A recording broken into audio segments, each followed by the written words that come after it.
পবিত্র হজের খুতবায় মসজিদুল হারামের ইমাম শায়েখ ডক্টর সালেহ বিন হুমাইদ বলেছেন, মুসলমানদের পরস্পরের মধ্যে ঐক্য ও সংহতি বজায় রাখা উচিত। পবিত্র হজের মূল দিন ৯ জিলহজ বৃহস্পতিবার মসজিদে নামিরায় হজের খুতবা প্রদানকালে তিনি একথা বলেন।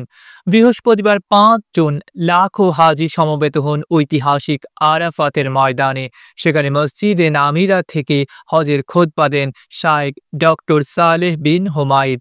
তিনি বলেন, আমাদের পরিপূর্ণ মুমিন হতে হবে, আল্লাহর আনুগত্য করতে হবে, আল্লাহর কাছে আমাদের গুনাহগুলোর জন্য ক্ষমা প্রার্থনা করতে হবে।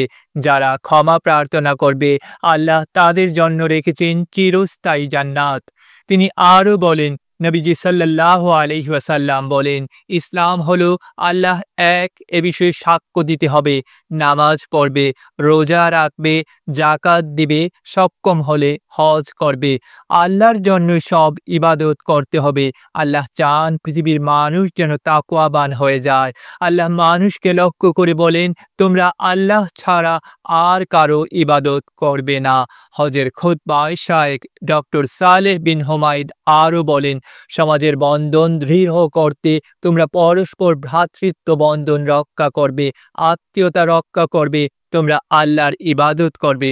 তিনি আরও বলেন, আজ একটি বিশেষ দিনে লাখো মুসলিম একত্রিত হয়েছি। এটি এমন একটি দিন যেদিন আল্লাহ অগণিত মানুষকে জাহান্নাম থেকে মুক্তি দেন।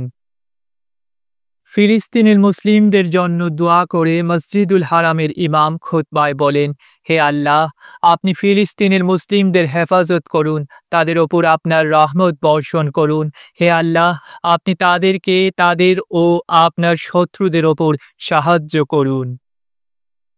বিশ্ব মুসলিম উম্মাহর জন্য গুরুত্বপূর্ণ এ খুতবা যাতে সবার কাছে পৌঁছায়, সে লক্ষ্যে বাংলা, ইংরেজি, চাইনিজ, রুশ, তুর্কি, রোহিঙ্গা, ফরাসি, তামিল, পশতু সহ প্রায় ৩৫টি ভাষায় অনুবাদ করে সম্প্রচার করে সৌদি সরকার।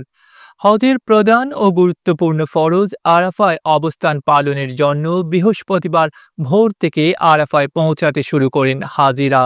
এখানে পৌঁছে আল্লাহর কাছে দোয়া ও ইবাদতি সময় অতিবাহিত করেন তারা।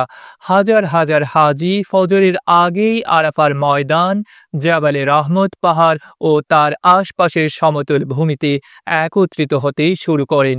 এটি সেই ঐতিহাসিক স্থান যেখানে মহানবী হযরত মুহাম্মদ সাল্লাল্লাহু আলাইহি ওয়াসাল্লাম তার বিদায় হজের ভাষণ প্রদান করেছিলেন।